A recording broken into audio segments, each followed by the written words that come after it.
A very warm welcome to English literature class, children. So let's begin with the poem On the Grasshopper and Cricket. This poem was composed by John Keats. John Keats was an English romantic poet. He was born on 31st October 1795 in London, England. He was the first of Thomas and Frances Keats' 5 children. Some of his famous works are Ode on a Grecian Urn, Ode to Autumn, Ode on Melancholy, Ode to a Nightingale, etc. He died in Rome on 23rd February in 1821 at the age of 25. All of Keats' poetry is filled with a mysterious yet uplifting sense of beauty and joy. His works explore many possibilities but do not insist on anyone enduring problems of life. The experience of life, not a perfect understanding, was Keats' major concern. Let's read the poem and understand what the poet has to say. This poem is a sonnet, means it has 14 lines. It is not divided into stanzas. It is divided into octave and sestet. It has octave and sestet.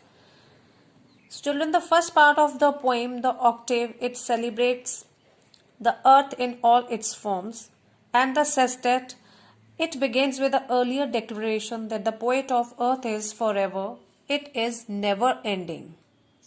So let's read the poem now. The poetry of earth is never dead when all the birds are faint with hot sun and hide in cooling trees. A voice will run from hedge to hedge about the new mown mead. That is the grasshopper's, he takes the lead. In summer luxury he has never done with his delights, for when tired out with fun, he rests at ease beneath some pleasant weed. The poetry of earth is ceasing never.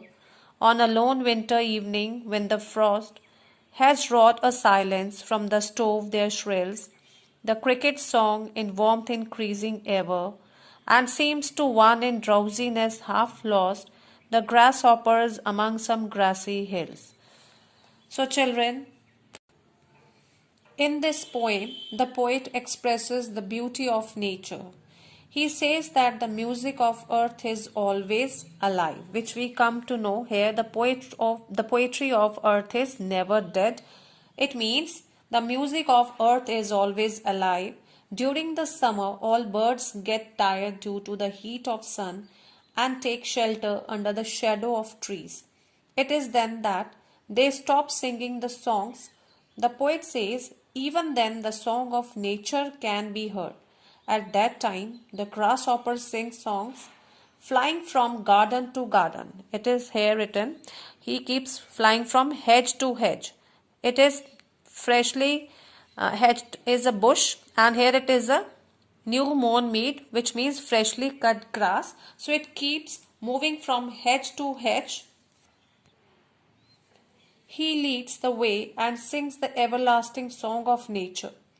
During summer, he enjoys the pleasure of singing. When he gets tired with the fun, he rests beneath some weed. The poet elaborates that the poetry of the earth never ends. During the winter season, in the silent frosty evening, the birds stop singing songs. However, at that time, the cricket begins to sing and spreads the warmth of joy everywhere.